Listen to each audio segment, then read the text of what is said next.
नमस्कार दोस्तों, chapter second का ये 18 पार्ट है और इस पार्ट में हम पढ़ेंगे various market participants and there activities के बारे में।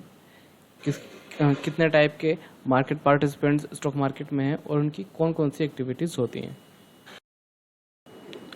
चलिए स्टार्ट करते हैं। Market participants in securities market include buyer, seller and various intermediaries between the buyer and sellers. Some of these entities are defined in brief here. So अगर हम market participants की अगर हम बात करें सिक्योरिटीज़ मार्केट में, तो वहाँ पे बायर भी और जो सेलर हैं वो दोनों भी मार्केट पार्टिसिपेंट की जो कैटेगरी है उसके अंदर आते हैं, और कुछ जो इंटरमीडियरीज होती हैं वो भी इसके अंदर इंक्लूड होती हैं। तो सबसे पहला हमारा यहाँ पर है स्टॉक एक्सचेंज। तो अगर हमें स्टॉक मार्केट में अगर हमें कोई भी शेयर अगर बाय या सेल करना है तो सिंपल सी बात है, वहाँ पर जो स्टॉक एक्सचेंज है वहाँ पे इंक्लूड होता है। तो सबसे पहले हम जानेंगे कि स्टॉक एक्सचेंज का काम क्या होता है और वो हमें किस तरीके की फैसिलिटी प्रोवाइड कराता है।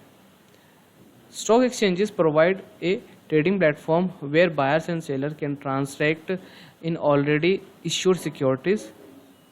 Stock markets such as NSE, BSE and MSCI are national wide exchanges. Trading happens on these exchanges through electronic trading terminals which feature anonymous order matching. Stock exchanges also appoint clearing and settlement agencies and clearing banks that manage the funds and securities settlement that arise out of these trades. तो stock exchange क्या है? एक trading platform हमें provide कराता है जहाँ पर जो बायर और जो सेलर हैं वो अपने ट्रांजेक्शन को एग्जीक्यूट करते हैं इन ऑलरेडी इशूड सिक्योरिटीज़ में। यहाँ पर ज़्यादातर जितनी भी ट्रांजेक्शन होती हैं वो ऑलरेडी इशूड सिक्योरिटीज़ में ही होती हैं। और अगर हम बात करें इंडिया में, तो इंडिया में तीन मेन जो हमारी स्टॉक एक्सचेंज है, एक है हमारी NSE, दूसरा BSE और तीसरा है MSCI। स्टॉक एक्सचेंज पे जितनी भी ट्रांजेक्शन होती हैं वो इलेक्ट्रॉनिक ट्रेडिंग टर्मिनल की मदद से होती हैं। यहाँ पर OTC ट्रांजेक्शन नहीं होती है।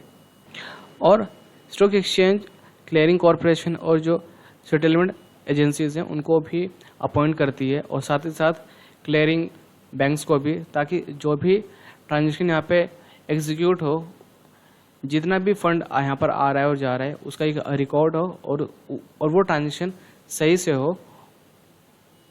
नेक्स्ट है हमारा depositories. Depositories are institutions that hold securities of investors in electronic form. Investors open an account with the depository through a registered depository participant. They also provide services related to transaction in securities held in dematerialized form. Currently, there are two depositories in India that are registered with SEBI.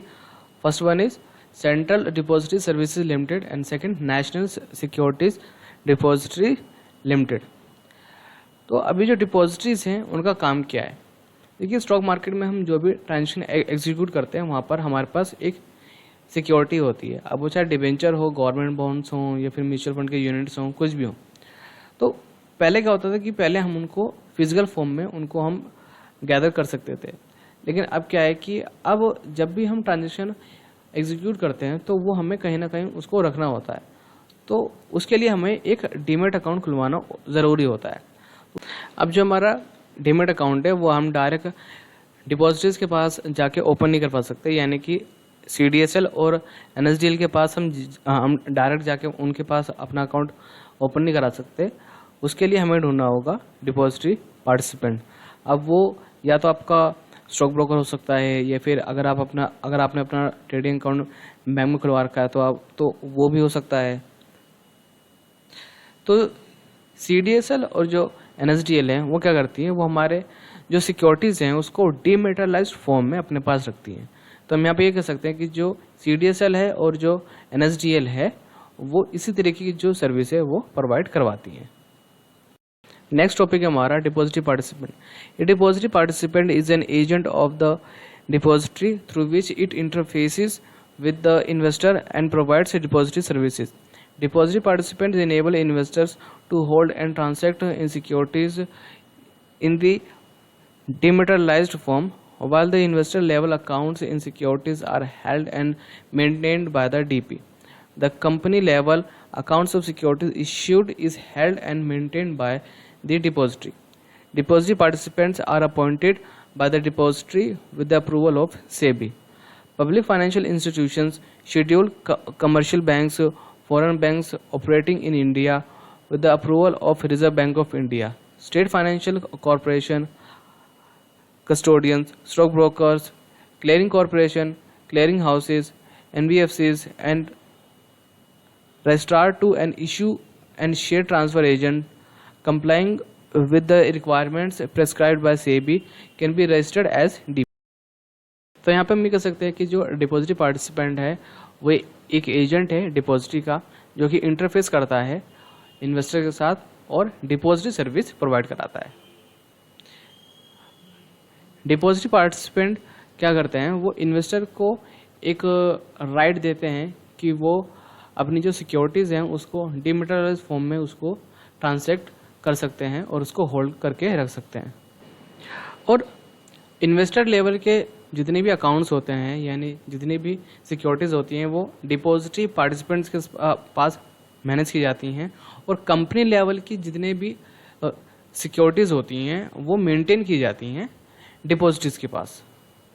और जो depository participants होते हैं वो appoint किए जाते हैं depository के द्वारा, लेकिन सेबी के अप्रूवल के बाद। अब क्वेश्चन ये उठता है कि कौन कौन से ऐसे लोग हैं जो कि डिपॉजिटरी पार्टिसिपेंट के तौर पे काम कर सकते हैं।